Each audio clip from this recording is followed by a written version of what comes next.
Alright guys, we are back with another Dragon Ball Sparking Zero video, and I wanted to go over an update that came out a little while ago that honestly just kind of slipped my mind, as things tend to do sometimes, but I have to spin the block and do my duty and make sure I bring you fellas' info as I always do, right? And also I wanted to discuss a little more about how significant the extra DLC coming to the game next week is, and exactly what Shallot could mean for the future of Dragon Ball Sparking Zero. We've been able to sleep on this information for about a day or so now, kind of think a little bit more critically about it, so I want to come back around and ask you guys how you're feeling about it now that everything's kind of out there on the table as far as we can see.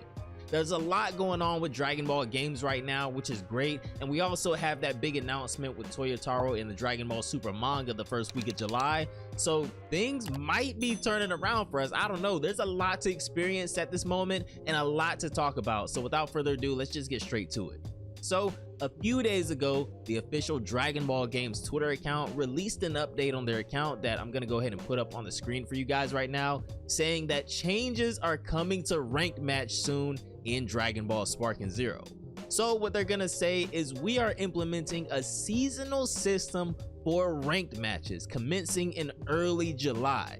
That is huge. The current ranked match period will conclude on June 23rd, 11:59 UTC, at which time players will receive titles based on their final rank as Season 0 rewards. Subsequent seasons will begin with a partial rank reset determined by the player's performance in the preceding season.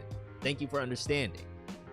So basically, not only are we getting Shallot, but it honestly sounds like they're implementing Dragon Ball Legends rank system too. Imagine getting God rank in Sparking Zero and Dragon Ball Legends at the same time. That's gonna be tough, but I can definitely see someone trying to grind that out and making a video on it. That'd actually be really cool. I want to see somebody do that.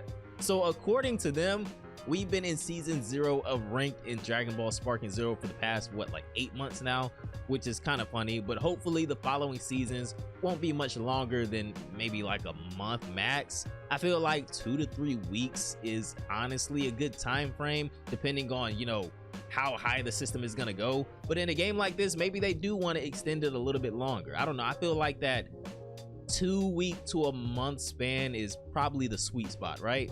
And as far as the titles go, I wonder if it's gonna be like a top 1000 type system where only the very top rank get titles and maybe even rewards, or if there's gonna be like tiers for the titles and rewards where, yeah, top 100 or 1000 get something, like they get the best stuff, but everyone else still gets a little something too.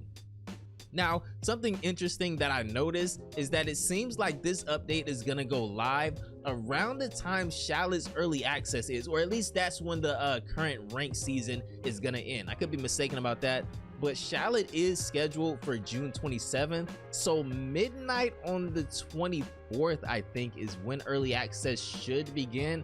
I can't remember if this stuff goes live at midnight when the day turns over, or if it's like at some point during that day. I honestly can't remember, but I think a ranked reset in titles for rankings is another great way to keep the game alive. I think this is a pretty good direction to move the game in. I know a lot of people have actually been waiting on something like this, because after hitting Z rank, well, what other reason is there to play online? That's just about it. Like, nobody wants to torture themselves against scrubby players for hours on end for absolutely no reason, but now we at least have a little incentive and something to work towards.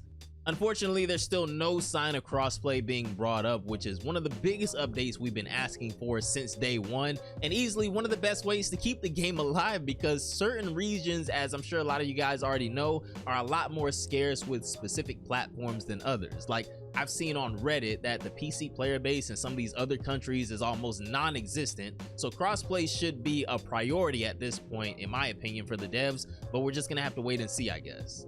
Real ranked seasons for Dragon Ball Sparking Zero are about to start soon though, so I want to know what you guys think, and are you excited for something like this? Personally, you probably already can guess that I am. I tend to lean more towards multiplayer games more often than single player, so something like this is fire to me. However, I also cannot neglect that a huge portion of the player base, of the player base for Sparking Zero, and I gotta include myself in this as well, are still starving for more offline content updates in this game. Like that can't be understated. We ask for this every single update.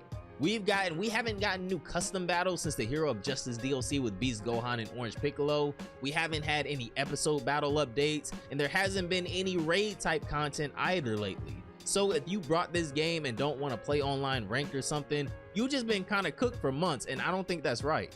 So ranked seasons are good, yes, but they're sprinkling these small updates over the course of months and only focusing on like one thing at a time, and not even the major things like crossplay. So we're just kind of forced to wait and hope that the issue that we specifically care about, depending on who you are of course, gets addressed at some point. And then there's Shallot, and there's already a whole controversy around this guy, and he hasn't even released yet. As everyone should know by now, yesterday during Dragon Ball Legends 7th Anniversary Part 2 reveals, Shallot got revealed at the end of the premiere for Dragon Ball Sparking Zero. This was an absolute shock to everyone because honestly, I thought he'd end up in a game like Dokkan or something before coming to a console game, but this was a crazy surprise. And the decision itself isn't necessarily what's facing backlash, it's how they're presenting the character to us is what I feel like most people are being pretty vocal about not being happy with. The trailer itself started out fire with the initial surprise and everything, but that kind of quickly wore off as we realized that not only does Shallot look a little lackluster with animations that we've seen before already, but he also doesn't look like he's coming with any transformations either, which is asinine to me for a character like him.